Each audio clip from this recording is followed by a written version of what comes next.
છે. અમારી શાળાનું નામ પ્રાથમિક મિશન શાળા વાંસદા છે.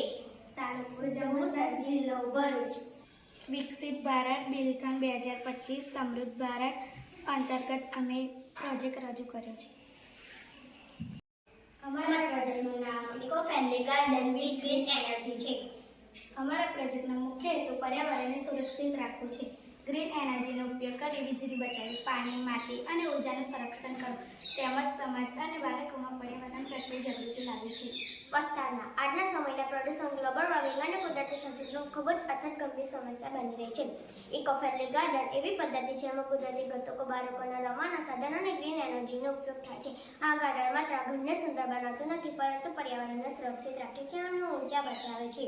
પદ્ધતિ: સૌપ્રથમ શાળાના મેદાનમાં રમતના સાધનો જેવા કે હિંચકો, ચીચવો, લપસણી વગેરેમાંથી ઉર્જા મેળવી છે.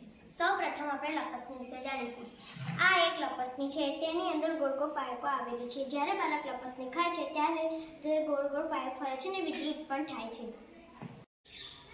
હિંચકાની ઝૂલવણીમાં આગળ પાછળ હલનચલન થાય છે.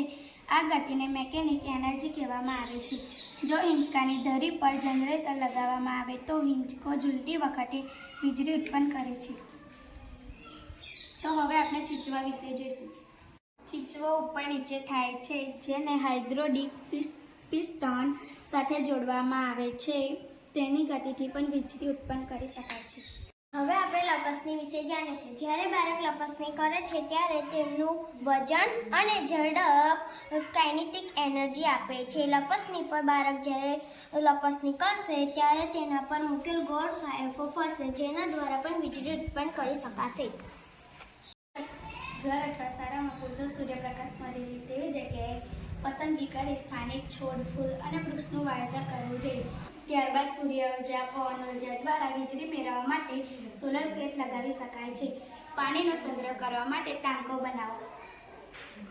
રસોડાના કચરામાંથી અને વૃક્ષોના પાંદડામાંથી પ્રાકૃતિક ખાતર તૈયાર કરી શકાય છે. ઉપયોગિતા: બાળકો રમતના આનંદ સાથે સાથે શાળાના મેદાનમાં રમતો દ્વારા ઉર્જા મેળવી શકશે. તેમજ વિવિધ પ્રકારની ઉર્જા વિશે જાણશે. શુદ્ધ હવાને ઓક્સિજન મળે, પાણી અને ઉર્જાનું બચત થશે. તેમજ વિવિધ પ્રકારની ઉર્જા વિશે જાણશે. શુદ્ધ હવાને ઓક્સિજન મળે, પાણી અને ઉર્જાનું બચત થશે. તેમજ બાળકોમાં પર્યાવરણ પ્રત્યે જાગૃતિ આવશે. રાસાયણિક ખાતરના બદલે પ્રાકૃતિક ખાતરનો ઉપયોગ કરવાથી જમીનની ફળદ્રુપતા જળવાઈ રહેશે. Thank you.